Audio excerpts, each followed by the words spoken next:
Hello and welcome to today's session. So we are trying to wrap up this play All My Sons by Arthur Miller, and we have seen some of the major themes of this play, and we have also taken a closer look at the important instances which act as milestones in this play. So interestingly, this play unfolds, the events in this play in lifetime. It happens in 24 hours. But the range of things which are being discussed, which are being recollected, that that is sometimes from a past of 3 years back, and sometimes it even refers to the childhood of some of the central characters. So we find that these 24 hours become very important in terms of unfolding certain events, and also the very slowly unraveling the truth which is inherent in this. So we do find that there is an Ibsenian kind of quality in this slow unraveling of truth, and the truth, when it is revealed at the end, we find that it completely disturbs the framework within which the play had originally begun.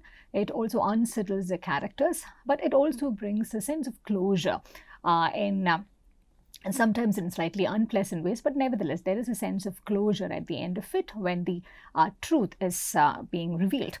So, as we had been discussing, All My Sons is about Joe Keller, and he is a manufacturer of aircraft engines. And during the wartime, when there's an increased demand for production, we find that he perhaps inadvertently he agrees to go ahead with certain flawed cylinders, which eventually lead to the loss of life of about 21 young men who were flying those aircrafts which were made of those flawed parts. So in this process, in order to not to lose his contract, and also to sustain his family, and also to make sure that his business stays, he resorts to certain drastic measures, perhaps because there was no other option at the moment, which even led to his colleague and partner getting imprisoned. That is Steve Deaver, who is also the father of the Annie, in whom initially his first son and later his second son had a romantic interest in.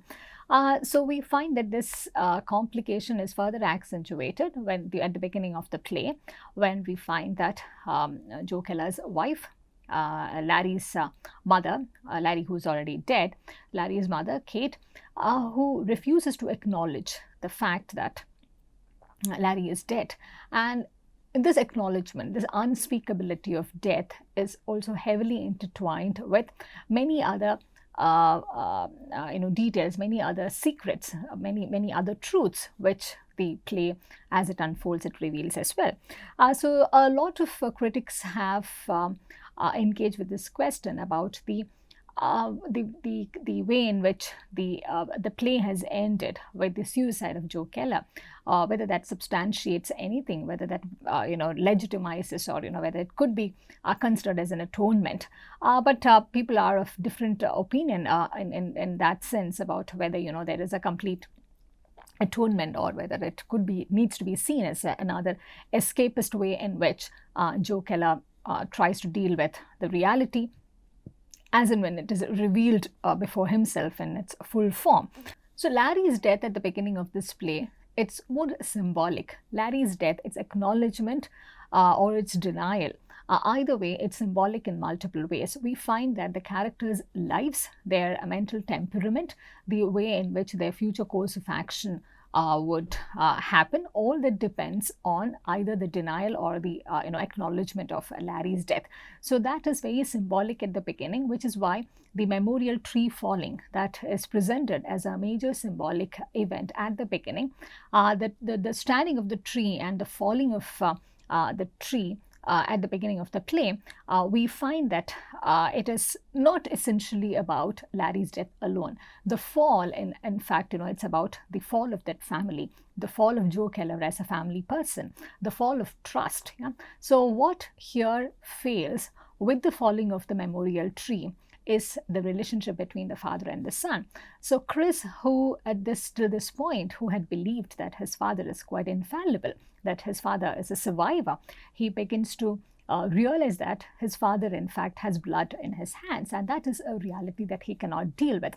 But ironically, at the end of the play, Chris is left with this feeling that he too has a blood in his hand, because he too had been partaking in this fortune. He too had been part of this family business. And more importantly, at the end of the play, he's also left with this feeling that he too was part of, he feels responsible in some form or the other for Joe Keller's death as well. Yeah, because it is this movement towards truth that leads to Joe Keller's suicide, which brings a closure, but it also, leaves the family in very in more shattered ways than they were before. So we find that there is a commitment to absolute truth, to this absolute sense of value. And this is again, an Ibsenian quality over here, just the way we would find in Wild Duck. We see that Miller also in some form or the other replicates this movement towards an absolute truth. There is an absolute truth, there is an absolute sense of value, which is privileged, which is foregrounded towards the end of it. Though, there are multiple ways in which these, and there are a lot of ways in which the American dream had been condoning some of the vices which were part of this system. We find that Miller takes rather a black and white stance over here by condoning what is needs to be condoned. So Chris's stance over here could be seen as the ideal as well as the the stance which would be able to sustain this dream in the long run. Yeah, the investment in the dream, which does not compromise the values that the family holds, values that an individual holds, something that does not get compromised in this pursuit of material comforts, in this pursuit of making their family secure. So at various levels, we find that the dichotomy over here is between this commitment towards one's own, looking after one's own, and the socio-political responsibilities which are there on the other hand. So the critique of the American dream over here is that in this pursuit, there is always this possibility of overlooking the larger good, of overlooking the responsibilities towards the state, the responsibilities towards the the larger society, the political responsibility, the financial responsibility, which needs to be meted out to the larger society over there. So here Joe Keller, if he could be seen as a type, a typical person who is caught in this system which is facilitated by the American dream, we find that he finds solace in the fact that he's been looking after his own, that he has been doing this for his family. That seems to legitimize, in his mind, that seems to condone this larger guilt where, he had actually led to he was responsible to the death of about 21 young men. And here we find the American dream becoming a malleable sort of a system where each one is not just able to pursue their own dreams. Each one is not just able to, go after what they need in life, but at the same time, they are also able to twist and turn the truth according to how they want it. Yeah. So that is perhaps the greatest flaw over here that Arthur Miller is also trying to foreground. And the guilt over here is not just something Joe Keller alone feels. Chris also feels it. Chris feels the survivor's guilt for, again, for two reasons. One, he survives, but his brother did not. Yeah, and though he's at the when the play is happening, he is still not privy to the truth of his brother's death. But he's also feeling guilty because he feels that in some sense he has betrayed his comrades. He had also gone into war, and he knows that though indirectly his father's company was responsible for the death of about 21 young soldiers, who were flying those flawed aircrafts. So though he does not hold his father entirely responsible for that, the very reason that his father owns an industry which thrived during the wartime by selling such equipment, by making such machinery, that also makes him partake in this guilt. And this is a guilt which affects his personal relationships too in very central ways, which is why Annie, from the time that she begins to interact with Chris, she realizes that he seems to be ashamed of something all the time. He seems to be embarrassed about something about his past, something about his present all the time, that it affects the way in which he shows his affection to. Yeah, it's a half-hearted hug she feels. It's a half-hearted embrace, a half-hearted attempt to even proposed to her. So we find that this half-heartedness comes largely from the guilt that is looming high over his life too. So All My Sins is essentially about a set of characters who have placed survival over value in so many ways. Maybe in Joe Keller's life, it's more visible, and we find that Joe Keller is someone who places pragmatism, a pragmatic way of living, over the ideal way of living, and we find that all such characters are also living under the same roof, which is the cause of conflict over here. And if we look at the other family, Steve Deaver, Steve Deaver, who is now in jail, and his disintegrated family with Annie, his daughter, and George, his son, we find that they are less ideal, but they seem to have been paying more for whatever Joe Keller had done. They seem to be visibly paying more and visibly getting punished by the force of the law. So here that leads to their disintegration. But ironically, towards the end, we find that the Deaver family looks more close-knit. They seem to be on the same page, more or less in alignment with what they want, what they had experienced, compared to the Keller family. And Keller family is completely disintegrated towards the end. We realize that Larry is dead, and Larry was ashamed. Larry was, in fact, Larry drove himself to suicide, flew himself to suicide because he could not take the guilt of what his father had done. So we find that here is a family who are very closely, the father, the relationship between the father and the sons, it's very close, that the sons cannot bear the thought of holding their father responsible for something. The sons cannot bear the thought that their father is possible of such kind of a vicious thing, though inadvertently. So it is that relationship, that trust which they had in each other fundamentally, that is what leads to their disintegration as well. So the Deaver family, which is less idealist, who do not have such impractical expectations of each other, they seem to be dealing with the crisis in some form, in a better way. They seem to be able to move on. Annie is able to move on. And George, though, he does not get the life that he wanted. He went to war. He lost the girl that he loved. And, now he finds himself, pretty much lonely, and he finds the girl married with 3 kids.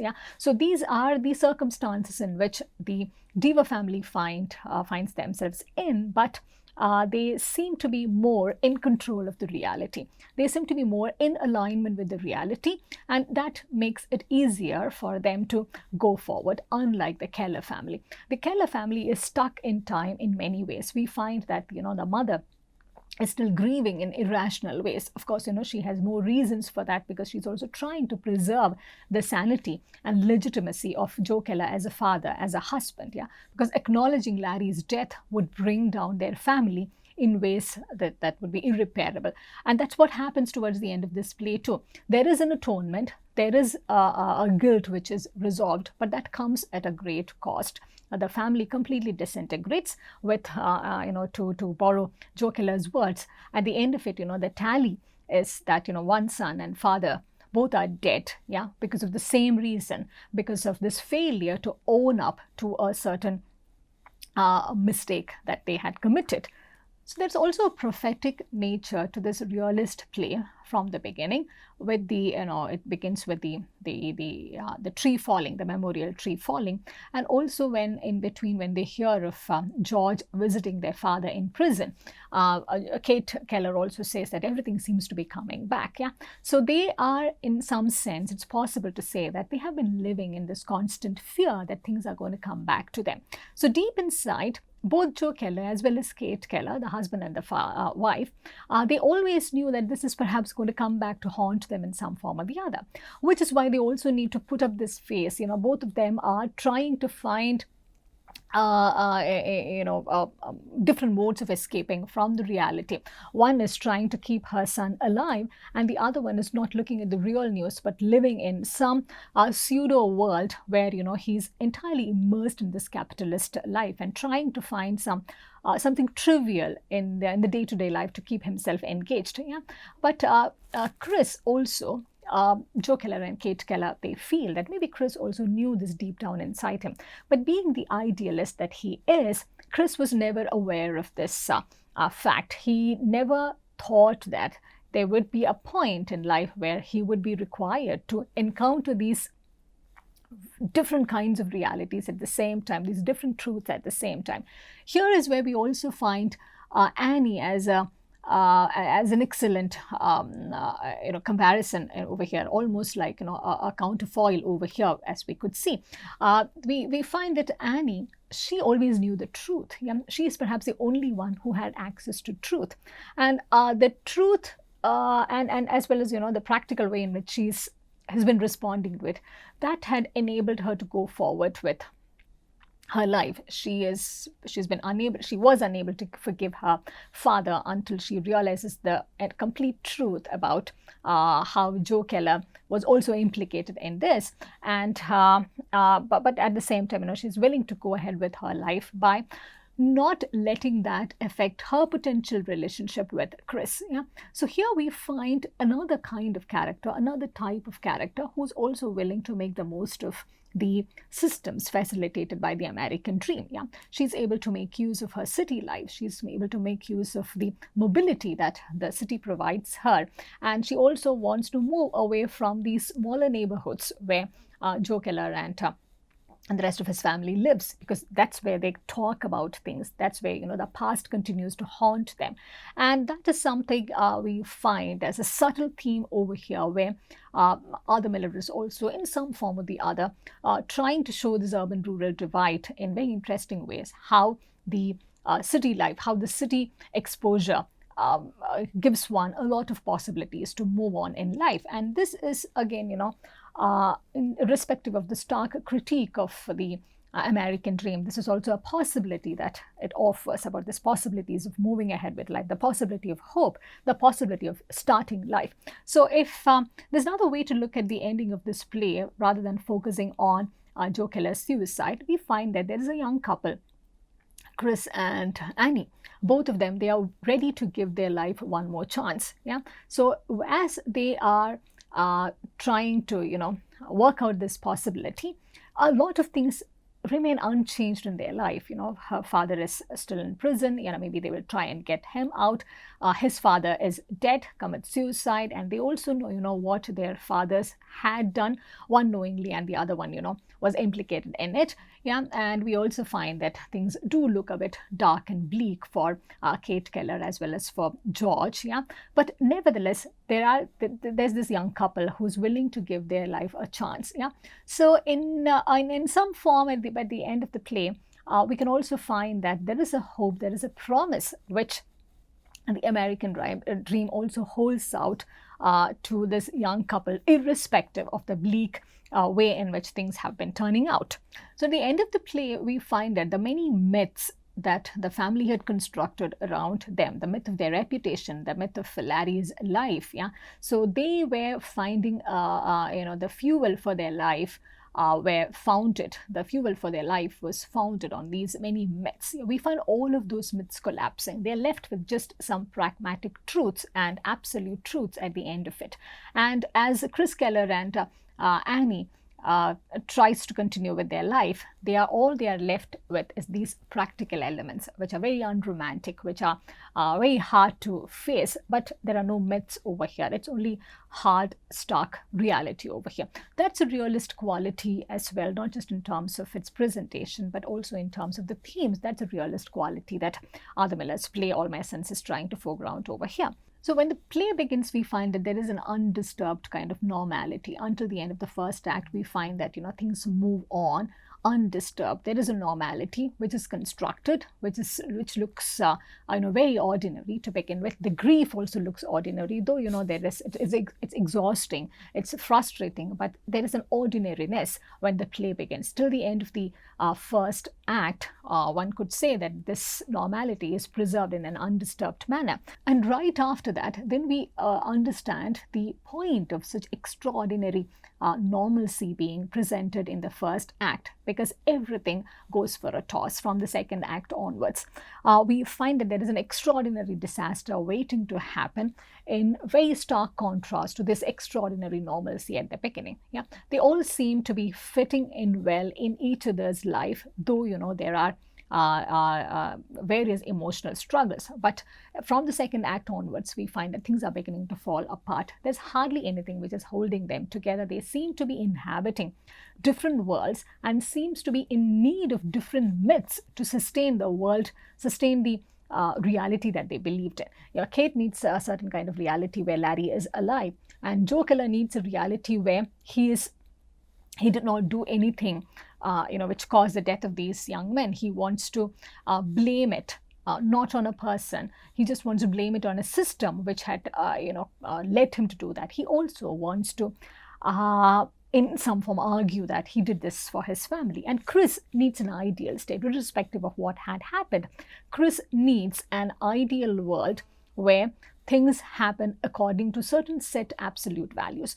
And Keller and Annie, she is perhaps the most practical one among this, who wants to inhabit reality as it is and who wants the rest of the characters to accept that reality as well. So we find that there is an extraordinary disaster which happens towards the end, leading to truth revelation and a suicide and certain possibilities of a new but uncertain life ahead. So we see that the 24 hours become extremely eventful, perhaps more eventful than their life was in the last 3 years, with Larry's death, with Steve's imprisoning, and with the family's reputation suffering and then coming back. So the 24 hours become more eventful and more catastrophic in some way than it was ever before. So before we wrap up, we will see how this play comes to an end. So Keller and Chris, they have this conversation. It's almost like an encounter. It gets a bit confrontational too. And we find that Keller is in a very in a very vulnerable state over here. So Chris is also breaking down and saying, I never saw you as a man. I saw you as my father. So this is right after the conversation that Joe Keller had with George, where he almost reveals that they get to know that they have different versions of how things had happened on the day of the arrest, on the day when the flawed cylinders were discovered, and how Steve Deaver was made to take the blame entirely on his own, and Joe Keller refused to show up at the office in spite of getting repeated calls from Steve. So right after this conversation, we find that they have different truths, different versions, and Chris suddenly sees Joe Keller as a man who had lied, as a man who had betrayed. So he says, I can't look at you this way, I can't look at myself. So here again, in stark contrast with Annie, it's more difficult for him to see his father as a person who has committed this vicious thing. Annie seems to be more pragmatic in dealing with it. She does not forgive her father, until she realizes the truth. But at the same time, she seems to be able to face this truth in a slightly better manner. So there's also this letter which is revealed, which is where which could be seen as a center of truth over here. The letter that Larry wrote to Anne just before he died. So this is how the letter reads. So Annie also, she waited till this point before revealing this letter. She had access to this letter 3 years back, but she did not want to disturb the myth in which this family was living, particularly how Kate Keller was sustaining herself in this myth. So, and she also did not want to disturb the dynamics within the family, being the practical self that she is. And when this letter is revealed, we find that all of their worlds come crumbling down. So this is how the letter reads. My dear Anne, are you listening? He wrote this the day he died. Listen, don't cry, listen. So he is coming to a point where this letter needs to be read out to his father. My dear Anne, it's impossible to put down the things I feel, but I've got to tell you something. Yesterday, they flew in a load of papers from the States and they read about Dad and your father being convicted. I can't express myself. I can't tell you how I feel. I can't bear to live anymore. Last night, I circled the base for 20 minutes before I could bring myself in. How could he have done that? Every day, 3 or 4 men never come back, and he sits back there doing business. This is about Joe Keller. I don't know how to tell you what I feel. I can't face anybody. I'm going out on a mission in a few minutes. They'll probably report me as missing. If they do, I want you to know that you mustn't wait for me. I tell you, and if I had him there, now I could kill him. Keller grabs a letter from Chris's hand and reads it. Now blame the world. Do you understand that letter? So now it's at this point that Keller also is forced to arrive at this realization that sure, he was my son, but I think to him they were all my sons. I guess they were. I guess they were. So, what eventually had led Larry to take his own life was this deep conviction within that it's not just him who is Keller's family, Keller's son, but all of them who died, they were all Keller's sons. By extension, they were all his brothers, they were all his comrades. And that is where the guilt and this that's where the guilt had taken him to the point of taking his own life. And we also realized this is the same guilt, maybe in a different degree, that Chris had also been carrying. Yeah? And at the end of this, the moment Keller is being made aware to this guilt, the moment he comes alive to this possibility that all of them who died were also his own sons and not just Larry. And in some form or the other, he was responsible for driving Larry to his own suicide. We find that he cannot take it anymore, and it could be his guilt, it could be his his act of atonement, it could be his escapism. But we find that Joe Keller goes inside and with a gunshot he takes his own life. And Chris also says, towards the end, once and for all, you can know there's a universe of people outside and you're responsible to it. And unless you know that, you threw away your son because that's why he died. Yeah. So here is where Miller, in a very idealist form, but as well as in a practical way, he is trying to bring in this central value system, which, according to him, the most systems facilitated by the American dream is also lacking. Yeah, the awareness that while you are taking care of one's own, while you are taking care of your family and ensuring material and financial comforts, there's also this there should be this awareness that there is a universe of people outside and you're responsible for them too, and not just for the immediate family that you see around you. Because unless you have that kind of a responsibility, these casualties will continue to happen and they will lead to these creation of a number of unhappy families, which is what happens in a play like Death of a Salesman 2, where the denial that it's not just one's own family, that we are in a system and this needs to be seen in a more organic way. That denial leads to the fragmentation of families itself. So as we wrap up this discussion, it's possible to say that it's a father-son relationship which is at the crux of this play. It is this desire to maintain the normalcy, maintain the legitimacy of the father-son relationship that that leads all of them to take desperate measures. And towards the end of the play, we also realized that even Kate had been holding on to this myth that Larry is alive so that the father-son relationship could be preserved. Because the moment that purity, that honesty is visibly absent, we find that Chris is unable to see Joe Keller as a father, and Joe Keller is unable to even continue to live. Yeah, so that's a kind of sanctity. That's a kind of sanctity which had been given to the father-son relationship, which also had been idealized beyond limits.